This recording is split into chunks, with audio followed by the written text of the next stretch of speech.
ওরকম পুরনো বাড়ি, স্যাঁতস্যাঁতে দেওয়াল টাইপের, মানে তার মধ্যে বাবা মা নিচের ফ্লোরে থাকে, ছেলে আর মানে ওয়াইফ উপরে, দুজনের ওপরে নিয়েছে ফ্লোরটা। ওর পাশে আর একটা ঘর রয়েছে ওর, ঠিক আছে? সেই ঘরটাতে ওরা কী করেছে, পার্টি করেছে। তো 4টি গ্লাস সাজিয়েছে, সাজিয়ে ওর মধ্যে 4টেতে দিয়েছে। এবার জল নেবে, জলটা নিতে ঘুরে জলটা নিয়ে ঢালতে গেছে, দেখছে একটা গ্লাস খালি। রাত্রির বেলায় 12টা বেজে গেছে, ওখানেই শুয়ে পড়েছে। ওই ফিল করছে যেন ওর কাছে কেউ এসছে। ও উঠতে পারছে না বা চোখ খুলতে পারছে না, তো বুঝতে পারছে ওর শরীরের ওপর কেউ একটা কিছু 19-20 কিছু একটা চলছে ওর সঙ্গে।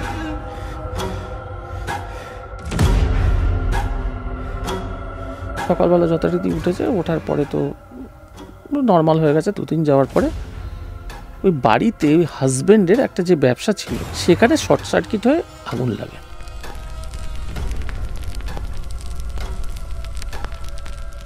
রাত্রিবেলা যখন হয়েছে, হাজব্যান্ড কি করেছে, এবার দৌড়ে রয়েছে, আমি যেতে তোমায় ওই ঘরে দেবো না, কি এমন আছে ওই ঘরে, করে জিভ দিয়ে চাটছে নখগুলো।